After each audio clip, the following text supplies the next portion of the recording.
Sunday. It's Sunday morning. I love mornings. The games are over, and we're breaking it all down. This is your Morning After podcast with all the insight and analysis on the Utes, Cougars, and Aggies. Presented by UCCU. Love where you bank.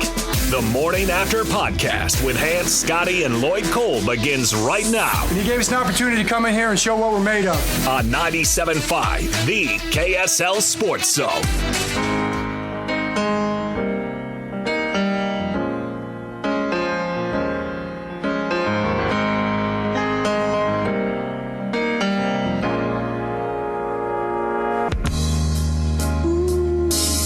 Why I'm easy.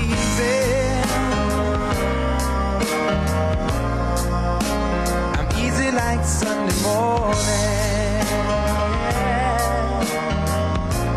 Good Sunday morning, everybody. It's your Morning After podcast. Hans Olsen, Scott Gerard, Lloyd Cole. Gather around the podcasting machine. Let's do this thing. All right. So much to talk about. Utah gets a win. BYU gets it handed to them. Utah State loses a tough one. Let's start with the good. Let's start with the Utes. 34-14 over Cal. I've never been more happier to be wrong. I had a bad feeling going into this one, and like I normally am on my predictions, dead wrong as the Utes give up the early touchdown. Lloyd, you had the pre and post on this one. Utes were down 7-0 after the end of the first quarter, and then they pour it on, outscoring Cal 34-7 the remainder of the game. Where did this thing turn? Because it turned quickly. Well, this thing turned when all of a sudden Sione Vaki started just running all over Cal. Like, it was that offensive line got to work and holes opened up. And I mean, you heard, I was, watching on the TV, you heard Lincoln Kennedy go, my grandma could run through that hole right there. And the Utah offensive line started going to work, and that opened it up a little bit for Bryson Barnes. And you saw Cal, like in that game, Cal started loading up the box because like, you're not throwing on us, and that made it to where he was able to. I mean, 317 yards rushing. As an offense, Sione Vaki led the way with 158 yards and 2 touchdowns. Jaquindon Jackson, he came up with 99 yards on 22 rushes, and Bryson Barnes had 50 yards rushing on 8 attempts. Between that, it was probably the most complete game. It wasn't the defense's best game, but it was, as far as the entire team, it was a complete game between the offense and the defense. I mean, they had 14 points that was scored that came off of turnover, came off of a Lander Barton interception and a Jonah Ellis strip sack that led to another touchdown. So Jonah Ellis continues to impress on that defense, and how that guy was not the starter right out of the gates is amazing, because that guy's phenomenal. I actually want to clear that up, because I know going through camp, I know what the Too Deep said, but just if you listen to players in post-game conversations, and I went out to a couple media availabilities and talking to different players or talking to different Jonah Ellis was the guy in camp. So I don't know if they were trying to play a little bit of a game with the Too Deep, but Jonah Ellis through camp was the most dominant defensive end, and he just proved it through the season. You even saw, by the way, you saw Connor O'Toole in there. Yeah. He left a little bit. I think he was a little bit sore, is what Witt said in his post game. But Connor O'Toole, at one point, those guys got a half sack together because they met in the middle, and they beat up the. They ended up sending out that Mendoza. He ended up going out of the game, and they beat off the quarterback pretty good. Well, I want to get back to Sione Vaki, because Hans, I want to get your thoughts on this. I mean, we've seen obviously Eric Weddle do this to a certain extent. We've seen some moments from the University of Utah. Who was the guy that UCLA once had the offense and defensive player of the week from the same? Jack? Yeah, Miles Jack. I mean, this can be done, but how sustainable is this? Because you got a guy who's an elite defensive player for the University of Utah. And by the way, I'm not throwing cold water on this. If they can keep it rolling, keep it going, because this guy is just a phenomenal player. The question is, can he continue to do this? Because he has provided a spark that this Utah offense is just desperately, desperately needed. Hey, Hans, before you get into this real quick, I just wanted to say, he did come up. He had a 72-yard run where you could tell he was favoring a little bit. You could tell he was a little bit banged up. So I don't know what, Whit said everybody for the most part came out healthy, but you could tell he was at some point he got, whether it was an ankle or what, he was a little bit banged up. Well, I do think it's sustainable. And I think that there are some guys that are just driven for glory and driven for something bigger. And it just takes a unique dog, a unique athlete. It takes unique durability, and it takes a little bit of luck. So to Lloyd's point, if he pulls up lame and he's having issues taking too many snaps in a game, then you have to take a look at that. But, you watch Travis Hunter for Colorado. I know Colorado lost in that game against Stanford, but if you're taking 100, 115 snaps, it can get really brutal. Back in the old AFL days, Scotty, the most snaps I took in a game was 105. Oh, geez. When I was playing center and nose tackle. And I remember coming out of that game, it was against the New York Dragons, and I remember coming out of that game, sitting in my locker, and I was just beat.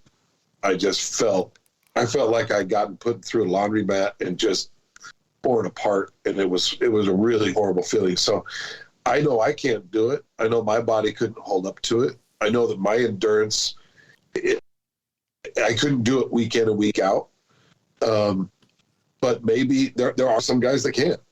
So if he can do it, I think the staff has to go to him and say, Sione, this is just a really rare occasion, and this is a rare opportunity. And, if we can make some noise nationally, this could be really big for you. And guys, as we're watching things play out, I watched that Notre Dame USC game last night. USC is beatable. We talked about this. They're beatable. Utah can beat them. They can beat them the way they just beat Cal by using Bryson Barnes and Sione Vaki and throwing some Jaquindon Jackson at them. And they could do it. So I think you just go to Sione and say, do you like what you're doing? Yeah. Can you continue to do what you're doing? Yeah. If he says, no, coach, there's too much stress on me on one area or the other, but I think you just have that conversation with him. But I do think it's sustainable because it just takes a unique athlete that can do it. By the way, you did see Jaquindon Jackson limp off again, but he did come back. But I'm telling you, his running style between him and Vaki, those are your two main dogs. I mean, Glover was six attempts for 12 yards. I mean, he's not doing anything whatsoever. I mean, he's getting hit in the backfield and he's not breaking any tackles. I mean, Jaquindon Jackson ran over a dude, and the guy had to get up and leave the game. That's how hard he ran over him. I mean, he runs with such a power that it's you're going to need that. I mean, it was funny, before the game started, or in the pregame, sorry. Christian talked about how maybe this is a game you give him another game to get healthy, another week or whatever, because, that high ankle sprain, you maybe about a month, then you're getting really close to about having a month. But my feeling was, if you need him, you got to play him, because this Cal game was, as we talked about earlier in the week. I mean, it was a must win. Yeah. It was a must win for him, and so I mean, he ended up, like I said, he had 22 carries, and he looked pretty good. He's a little bit slow on the cuts, but it was impressive. But Bryson Barnes, by the way, I think that guy deserves. If you didn't respect Bryson Barnes before, he deserves a little bit of respect, because the guy, there were still times where receivers weren't getting open, and the guy was it was a scrambled drill. I mean, the guy was running around like a chicken with his head cut off, and he was elusive. And somehow, all of a sudden, it was, it was 3rd and 5 or 3rd and 6, and the guy ran, would run for the first down. Like he converted a couple first third downs on just on his own with his legs. And the guy battled out there, so I think he deserves a lot of respect. Well, and also too, you look at the line, and 15 to 21, $128, not a lot of yards, but didn't throw an interception. And, 50 yards, you're right, 50 yards rushing on the ground on 8 carries, keeping plays alive, extending plays. I heard the post game. I was hanging out with you, Lloyd, in the post game show, and Kyle Whittingham said, look, no, he's not the fastest guy, but he's elusive and he's smart. And he keeps his eyes downfield. He knows where to pick up the first down. He knows how to move the chains. He knows how to avoid defenders. And you know what? Look, this is what you're going to get. And Hans, it goes to the bigger conversation. And we had talked throughout the week that is there going to be a massive offensive overhaul with Nate Johnson and changing who your identity is on offense? Or do you play it safe? Or not play it safe, I guess I should say. Keep your system that you currently have and, go to Bryson Barnes or maybe go to Brandon Rose or go that route. And we saw the decision that Utah decided to make and say, okay, let's stick with our offense and go with Bryson Barnes and put him back in the lineup. And yesterday it made sense to go that route. Well, I didn't know if he was going to be available, obviously, through the week of shows, but anybody that was listening heard me kind of talk about Bryson Barnes is what Andy Ludwig's offense is more than what Nate Johnson is. And it was obvious, by the way, Hans. It was so obvious. Yeah. So that's the only reason that I continued to say if he's available, if he's not injured, then you play Bryson Barnes. It's because he just runs what Andy Ludwig does. And I know that Andy feels comfortable in his offense, and there's no reason for him to change it if he's got a guy that he feels like can at least run some semblance of it. So that really is the only reason that I continue to talk about Bryson Barnes playing in that game, because I just thought, man, he just runs that offense better. I think he was able to play a little bit looser as well because, Nate Johnson, he didn't see the field. He wasn't out there, not once. So you didn't have the, here, there, you got a first down, Bryson. Let's bring in Nate and let's see what he can do. Or it wasn't that back and forth like the Florida game and some of those other games where it's like there was no rhythm. This offense, it was the first time that I think we saw a rhythm with the offense. Well, let me tell you this. You guys have known Kyle Whittingham for a lot of years, and I've known him for a lot of years. I think that coming out of that loss going into the bye week, probably the day after that, I'll bet that Kyle came into the meeting, said, this is how it's going to go, and there are no other conversations.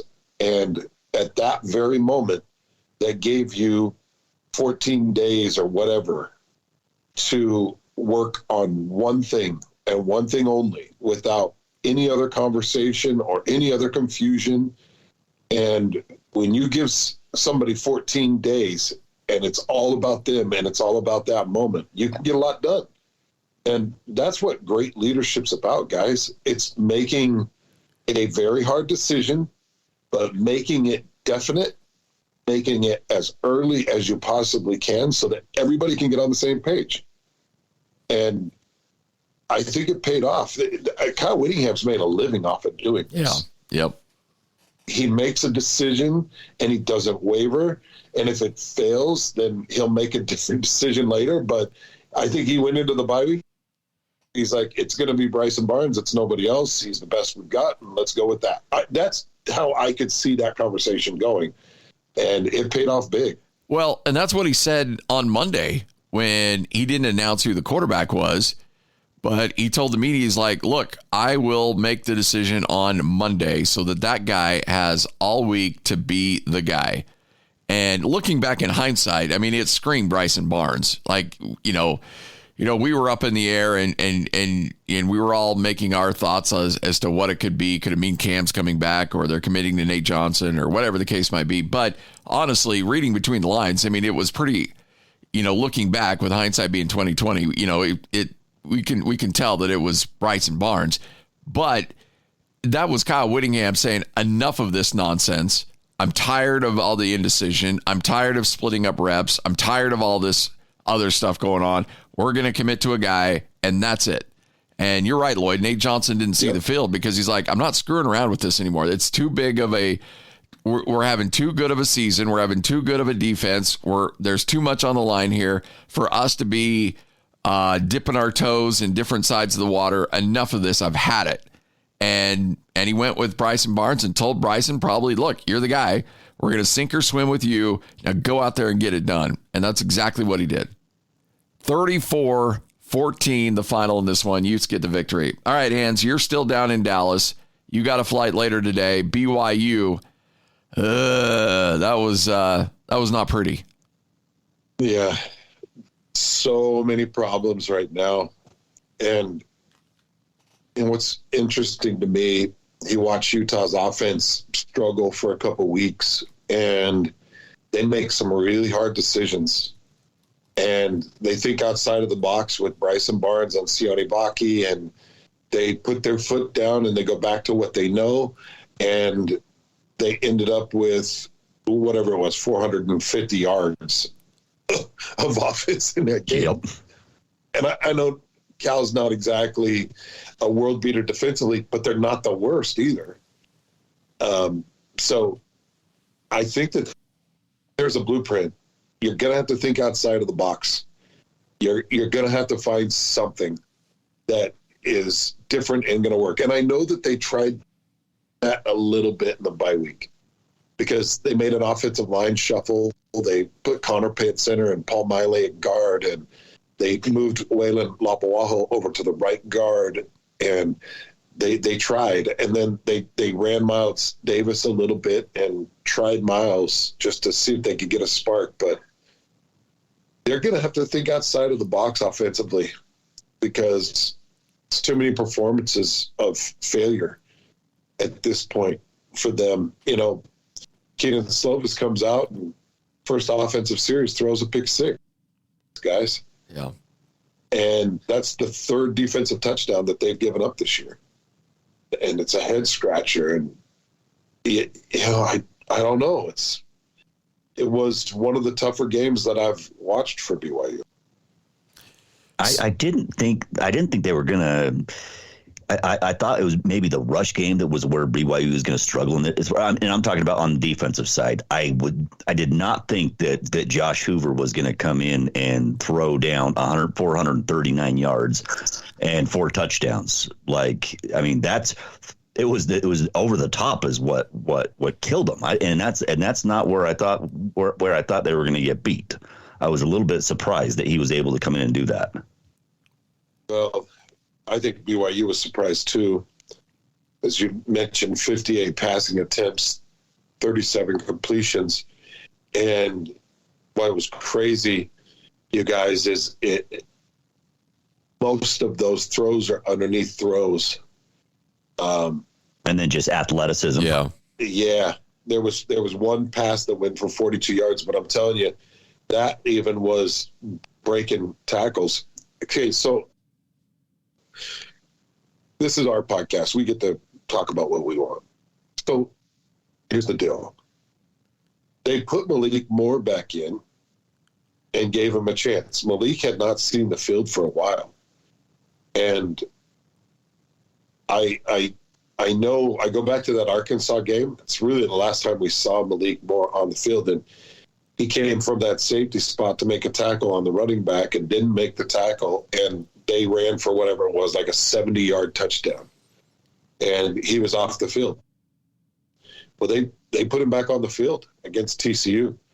And J.P. Richardson catches a pass, and Malik throws his shoulder into him, doesn't wrap up. And Malik was taken off the field. And I didn't see him back on the field. Maybe he was back out there, but I didn't see him back on the field after that. you think about how tough that is, guys, because, you're getting down to Crew Wakely and you're down to Slade and, you're getting really thin. You got all the way down to Preston Rex, who is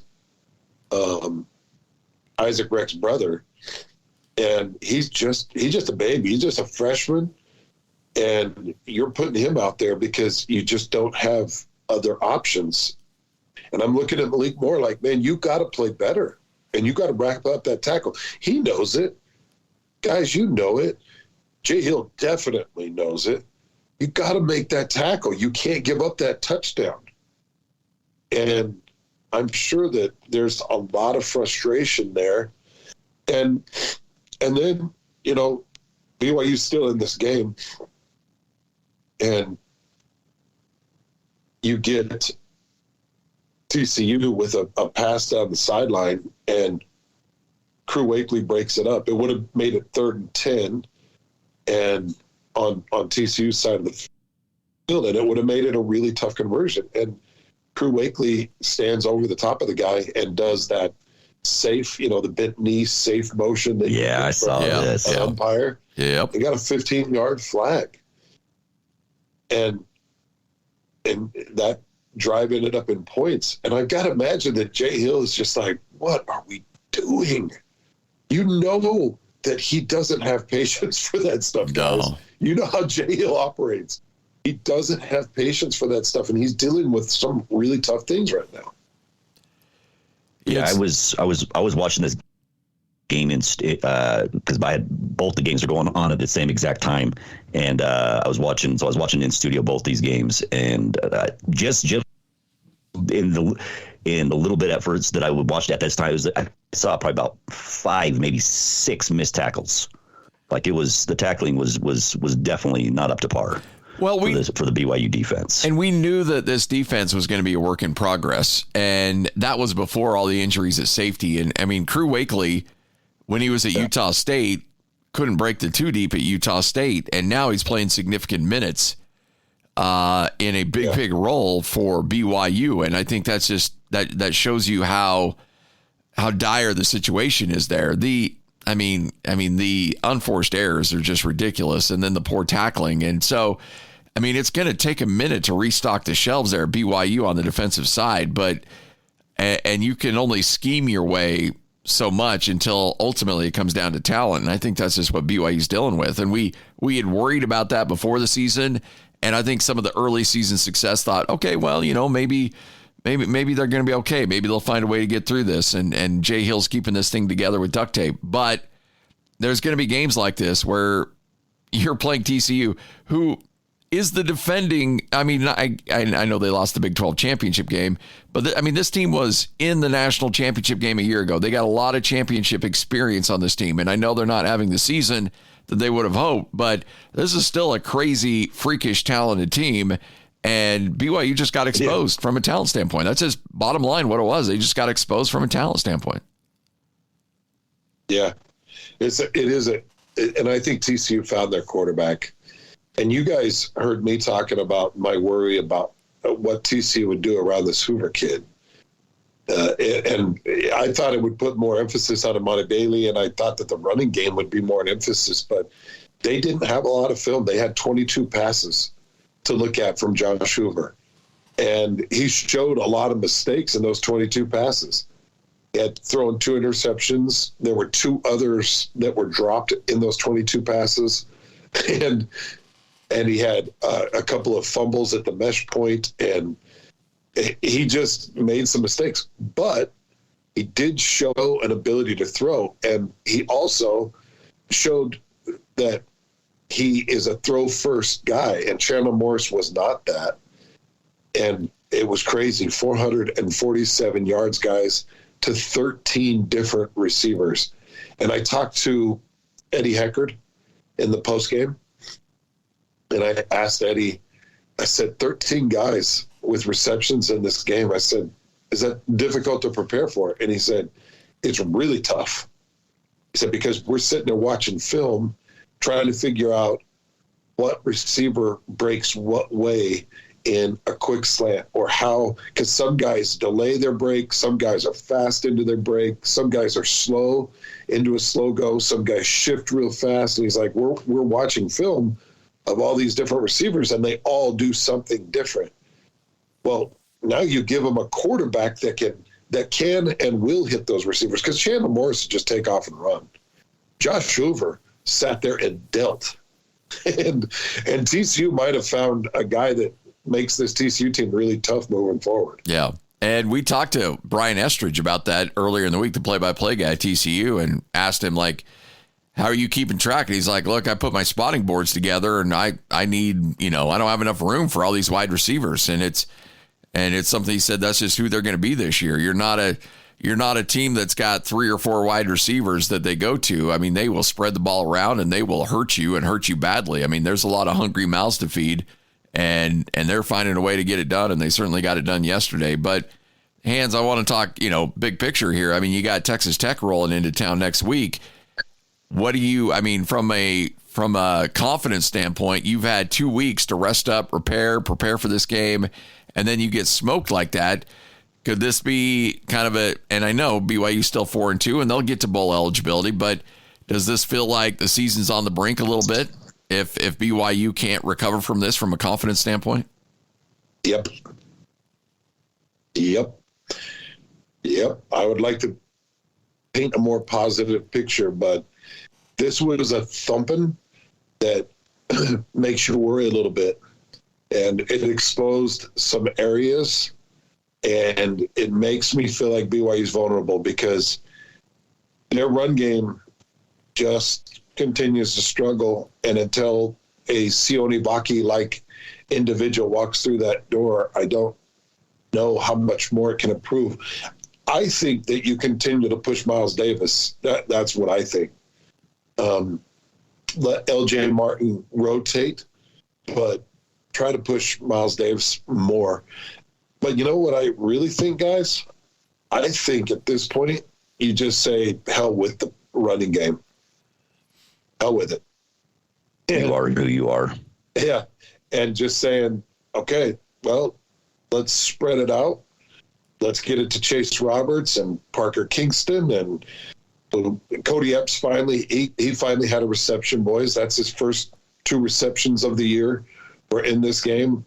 Let's get it out to Epps and Lassiter and Keanu Hill. And Isaac Rex didn't have a meaningful reception in that game. Get it out to Isaac Rex and go to Keelan Marion and just push it out to the receivers and go and say hell with the run game because it's not working. And it's also creating a lot of bad third down situations. So I don't know. There's a part of me that's like, if you can't find it, then just go away from it and get yourself bowl eligible by making yourself an all-pass team. Oh, the other thing I wanted to mention, guys, because Keaton Slovis was wildly inaccurate at times in this game. Keaton took a shot. There was a corner blitz, and the corner came off the blitz and was actually blocked, but hit the speed rush around the backside. And as Keaton cocked his throwback, the corner kind of grabbed the ball and pushed back on his arm, and Keaton went to throw it, and then they hit it pretty hard, and he went down hard. And after that, there were some wild passes thrown. I think Keaton took some bumps and bruises on that throwing arm. And they're going to have to check that out and make sure that's good to go. Anytime I hear something like that, I always think, as somebody that's had several shoulder surgeries, I think, oh man, don't let it be like any sort of labrum or anything like that. Oh yeah, I know. Yeah, I know. I worry about it too, but that's something that they're going to have to look at and pay close attention to. He finished the game, but there were throws that really got away from him, and it just didn't feel right. So if you're going to vacate the running game and just go to a passing game, which maybe you do that just based off of not being able to run efficiently, Keaton Slovis better be ready to throw. Yeah. But, yeah, I do have concerns. Scotty, I've got some big concerns with this BYU team. It's not like what a weird flowing season. I just kind of thinking of how, I mean, we go into that bye week and you have BYU that is just flying high and everything's great. And Utah is like down in the valley low. And they're like, man, are we even going to win another game? And it was just kind of a weird feeling. And then all of a sudden they've just completely swamped again. And Utah's now, I think we're going to beat USC. And BYU's trying to figure out, I don't think we can run, the peaks and valleys of these two teams right now, and I'm just talking about these two teams alone. Like it's just kind of what a weird season, and they're still having, BYU still 4-2, and now Utah's 5-1. They're still having good seasons, but it's just the emotional valley between these two teams, and probably their fan base is just wild. Oh, it goes back and forth. I don't remember a season quite like that, but like between these two going up and down like this. Oh, and I know it's happened, but it's what it goes back and forth. And to Scotty's point, Texas Tech is the Alamo. Yeah. Texas Tech it's your standing ground. If you're going to get bowl eligible, you got to beat Texas Tech, because this is a team that's 3-4. They just lost to Kansas State. Kansas State has shown vulnerabilities. They've shown that they're not the potential Big 12 champs that a lot of us thought that they were. I had picked Kansas State based off their 5 offensive linemen and their returning talent that they had coming back. 3 of their 5 offensive linemen are NFL guys, and I don't know if they had injuries up front or not, because I haven't studied Kansas State, but they've showed vulnerabilities, and they thumped Texas Tech kind of later in that game. They really separated. So this is it, man. This is the standing ground. And BYU has to get ready for the Red Raiders coming up next weekend. It's your Morning After podcast, all brought to you by Utah Community Credit Union. Love where you bank. So BYU suffers the loss in a blowout fashion. Utah wins in blowout fashion. A lot of drama in Logan on Friday night, and Hans, I was kind of texting you back and forth throughout this one. Utah State, Fresno State. Fresno State just a week ago was a top 25 team. They came to Logan, and man, this was, look, I understand. I call the games for Utah State. I generally want them to win because it's fun to call a winning game. But man, that was a crazy drama-filled, crazy entertaining game. Unfortunately, Utah State comes away with a 37-32 loss, and just big play after big play after big play. Utah State racks up nearly 600 yards of total offense, 363 through the air, 205 on the ground, to a Fresno State team that had only given up about 95 yards a game on the ground. Utah State rushes for 205, but defensively just couldn't get stops. Aggies were down 11 in the third quarter. Rally, they take a late lead. 32-31. They give up a late touchdown to Fresno State with 2 minutes left, and the Aggies have time to go down the field and score, and they get down to about the 38-yard line, and Cooper Legas throws an interception on a crossing route. Corner undercut the route, picks it off, and that's how the game ends, with Utah State losing a heartbreaker, 37-32.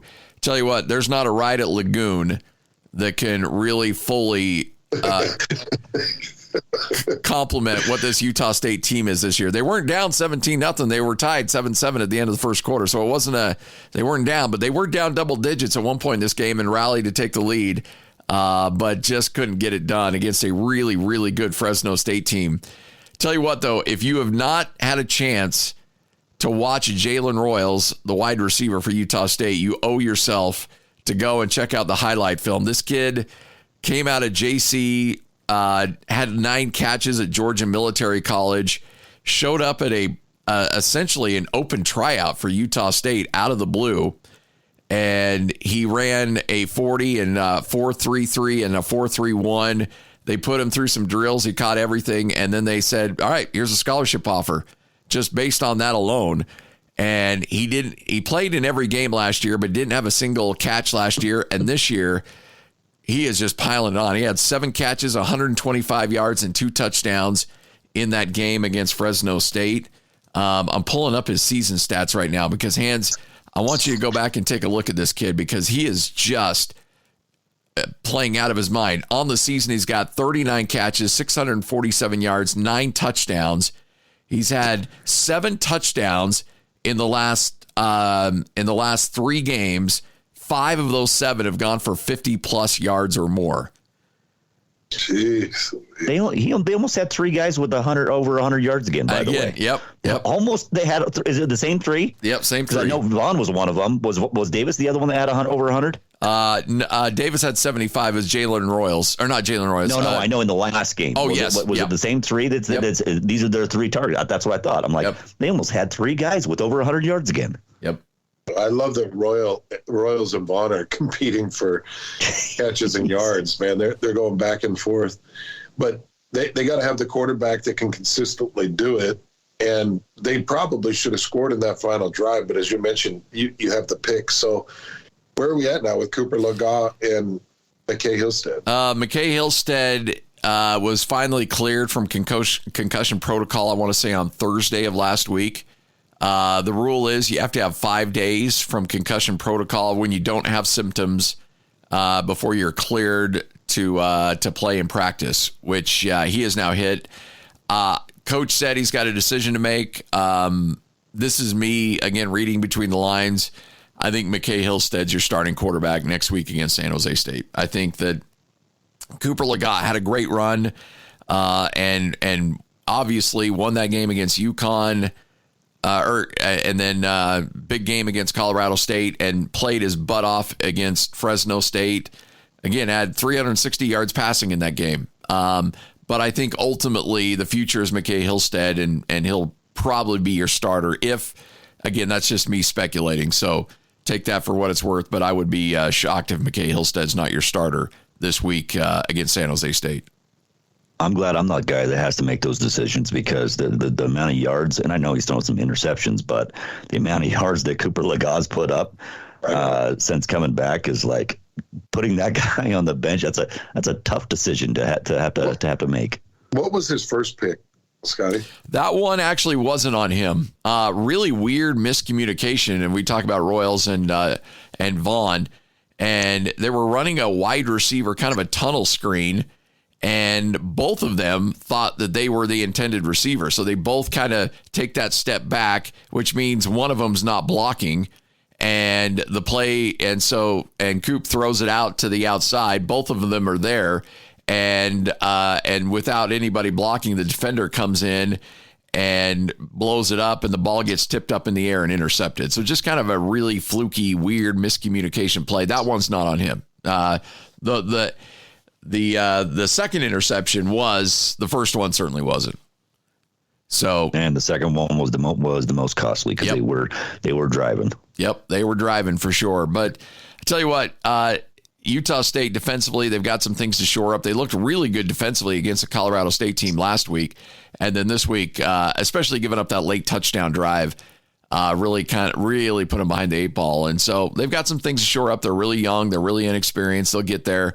But they've got some work to do, certainly, on the defensive side. But they're kind of getting into the softer part of the schedule now. This first run was just murderer's row, and now things are going to lighten up a little bit.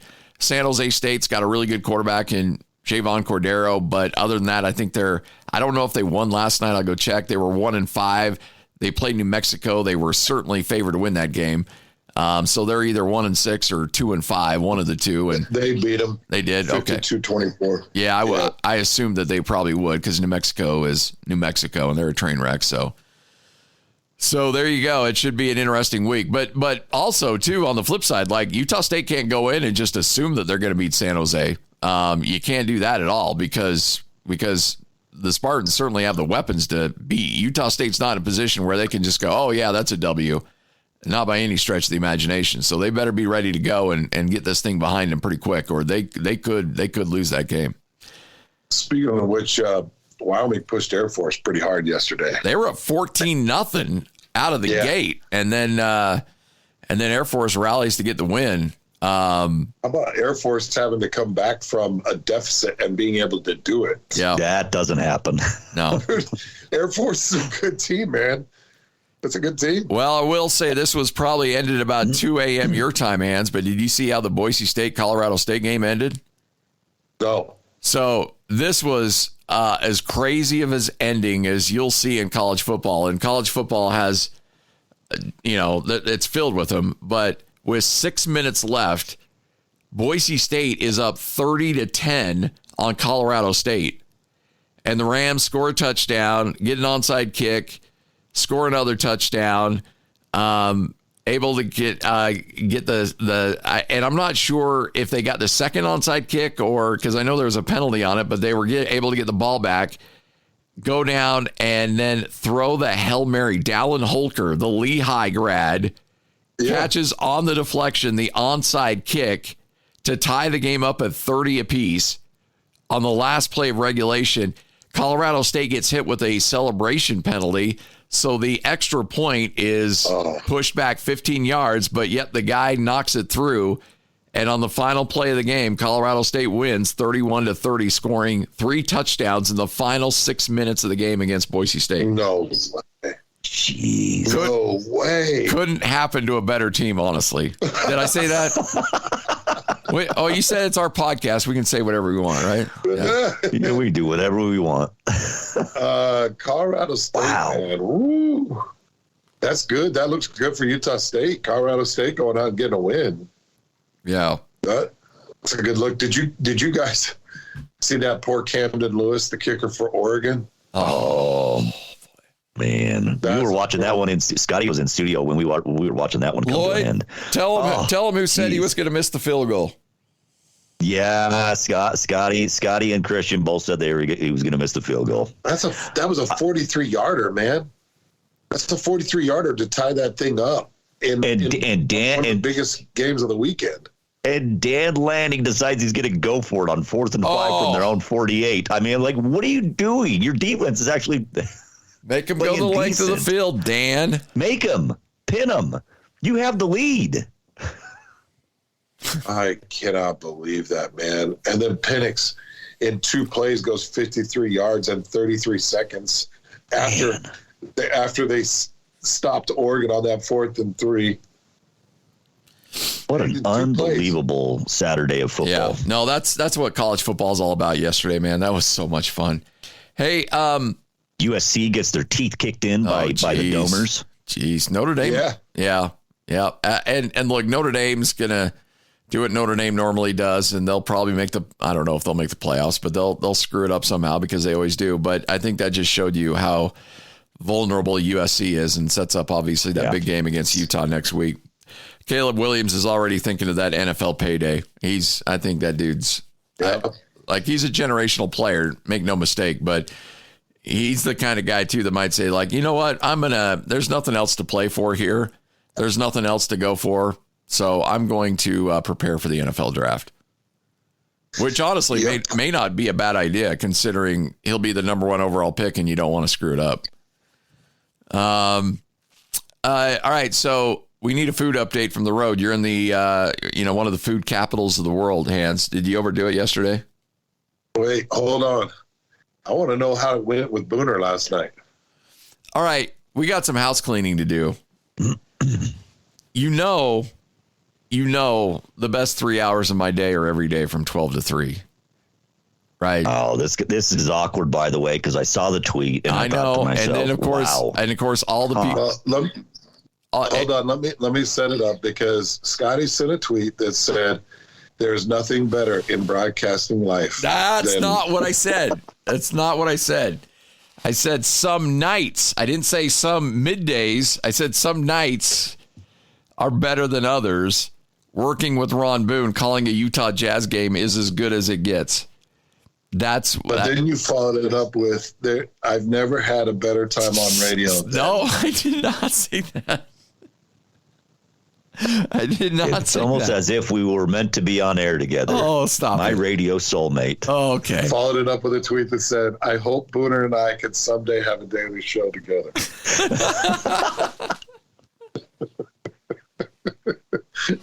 You knew that tweet was going to hurt my feelings. I didn't know. I did not think it would hurt your feelings. No, absolutely not. You didn't have to tag me in it. And I didn't have to tag me in it. I didn't need I didn't need all your cronies to come and be like, oh, ow, oh my goodness, Hans, that was a shot. Oh boy, he took a jab at you. Like, hey, people, no, stop it.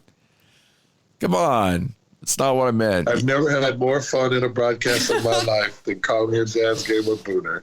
Man, it's like that meme of that guy that's walking with his girlfriend and he's looking back at the girl that just walked by. That's totally what it was like. I don't need here's this. The sad thing. Sorry, but it was pretty bad. It was not bad. The sad thing, like Kevin White is the girl that he's looking back, or the girl that I'm not even a girl that's by him or behind him. I'm just on the street. It's like, hey, if you ever have a minute. You're not even in the meme. I sure love attention. You guys are the worst, man. Kevin White's grabbing onto Scotty's arm, looking at him like, what? What are you doing? Hey. I'm sure Kevin got hurt by that too, but you're right. Look, Booner's a lot of fun. Stop. When you inviting Booner onto your post game? When are you gonna do that? Hey, Booner, you want to come up to Logan? I'll put a headset on you anytime, man. Logan? Yeah, come on up. Throw the headset on. Throw that headset on. Let's talk. Let's break down some Utah State football. Evan, give me your headset. Hey, honestly, what'd you think, though? That was fun. That was a lot of fun. It was, I don't know, it was exhibition basketball. There was a lot of good. There was a lot of bad. Jazz dominated for most of that game. Then they put, some of the got down into the bench a little bit in the fourth quarter, and then that's when they made their run. But ultimately, it was when the starters were in, the Jazz were dominant, and Larry Markkinen had felt like 75 points. Could have scored whenever he wanted to. Portland's going to be abysmal defensively. They can score. Portland's got some scores, but boy, defense isn't a high priority for Chauncey Billups right now, and the Jazz just carved him up. But good energy for a preseason game. It was a good vibe in there, and overall, it was a fun atmosphere. And I don't know, man. I'm really fired up that because I know you've called the bowl games, but to really call a game for a team that you're emotionally invested is not the right word, but that you cover on a weekend or on a day in and day out basis, and calling an NBA game. Oh my goodness, man. You forget how much better than the NBA is from a talent standpoint, from the college standpoint. Oh, yeah. And so when you're calling it and you're just like, oh, this is different. And don't get me wrong. I love my Mountain West Conference hoops. I love it. And I love being a part of it. But when you call an NBA game, you're like, oh, this is different. This is different. This has a different vibe to it for sure. Well, I had you on and you sounded great. Like, are we about to have a Wally Pipp moment? Well, Locke was doing TV, so it's not like Locke was out. I know. Yeah, but I don't know. I mean, I'm telling you, you sounded great. Not that Locke doesn't sound great, but I'm just saying you sounded like it was very comfortable for you. Hey, Scotty, how quick could Keontae George get up to snuff? Because I've seen a lot about Keontae George and just where he's at right now. Can he be an important piece, a big piece for the Jazz this season? Yes. Yeah. And Booner and I were talking about that, and he played 23 minutes last night. And Booner's like, I think he can play 23 minutes a game for this Jazz team. Wow. And I'm like, wow, that's a big number. And he goes, I think he's certainly more than capable of it. And we saw some flash. You know what was good is Portland. And look, again, I know it's exhibition play, but Portland had the lead all the way. I mean, Jazz led by as many as 15. They trimmed it down to 1. And the crowd was getting antsy because, look, you pay for a ticket. They don't care if it's preseason or not. They want to see a win. And so, there's that tense moment with like 2 minutes left, and Portland had cut it all the way down to 1, and it was a big possession, and Taylor Hendricks lined up a right wing 3 and buried it. And it's like, all right, that's good for the kid's confidence. Like, he needed that to be able to be like, all right, I can play at this level. I can do this. But Keontae George was just, he was the floor general. He had a couple bad turnovers, but I'm telling you, I think this kid eventually is going to be a starter for the Utah Jazz. And I think that, I don't know if it'll be this season, but I could certainly see a possibility where this guy could be your starter come January, February at point guard and bring Colin Sexton off the bench or Chris Dunn off the bench. Chris Dunn was great. I think Chris Dunn should be your starter. I'll plant my flag in that hill with Ben Anderson. Like, I think Chris Dunn could be a starter. I love him. And I think that's certainly well within the realm of possibility there for sure. Dude was 4 of 4. 1 for 1 from 3 point. Like, he was flawless in that game, and only played 11 minutes. Yep. By the way, next month, both Taylor Hendricks and Keontae George turned 20. Oh, so wow. You believe? I mean, like, put this in perspective, Hans. Like my oldest and your oldest are 1 to 2 years older than these guys. Yeah. Like let that just sink in for a second as to the youth that we're talking about. Yep. They're young and they are, they're my Mackey's age, and they're just spectacular, man. I know it's hard to believe that kids this young are playing at that level, but you got to see it front and center. You got to call it with Booner last night, and you are 100% right. The level of difference and difficulty and athleticism, it is disgusting what these kids are able to do and how good and how elite that level is. Yeah, it's just amazing. All right, now my original question, food-wise, what'd you do? You're in Texas, man. I want to get the report. You guys aren't going to believe this, but Scotty, back when I was with the New Orleans Voodoo, we came in to take on Dallas's AFL team, and we had this center nose guard. He and I were best buddies at 1 and 2. His name was Chris Janik. And after that game, back in 2003 or 2004, whichever it was, he said, "Oh, dude, I'm hungry. Let's go eat." So we went down to the Fort Worth area by the stockyards. Yeah. And there's this steakhouse that was called 3H. And I think I've talked to you about it. It was the best steak I'd ever had in my life. It was medallions in a mushroom sauce. Yes. But the medallions were just so good, like a real nice buttery texture and great flavor. So yesterday, Greg was kind of going back and forth with Matt, the spotter, and they were talking about it. He said, "Hey, I'm just telling you, I had a steak here 20 years ago. I don't know if this place is still open."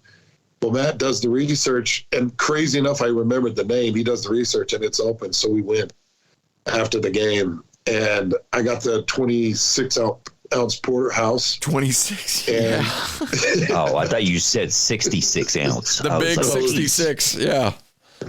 No. Give me the 66er. Can we get and if I can get him to put down this, can we get the family of shirts? There's nothing left there, but Can we get Shep a shirt? there's nothing left there but a little bit of gristle and fat. And yeah, dude, it was the same, man. It was the same amazing, great steak. And I got the steak fries, which were just incredible. I started out with the chips and queso. That was really good. They did a big old bulky dinner salad. I did blue cheese and ranch. And then I polished off this huge brownie skillet with 4 scoops of vanilla ice cream, caramel swirl, and hot fudge swirl, and 3 Diet Cokes. But, Yeah, because of calories. Calories. Yeah. And dude, it was so good. It was so good. And I just sat there in all my glory with all the memories of when I was playing, because the last time I was in that building, I was 325 pounds of freaking twisted steel and sex appeal and, filling my oats back then.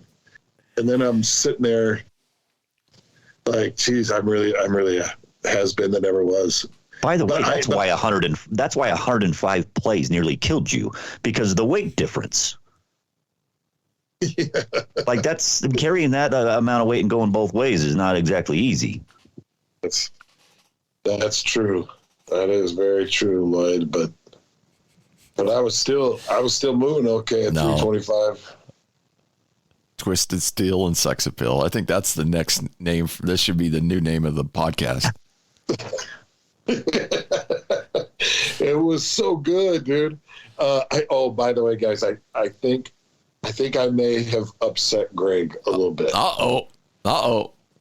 Honeymoon's over?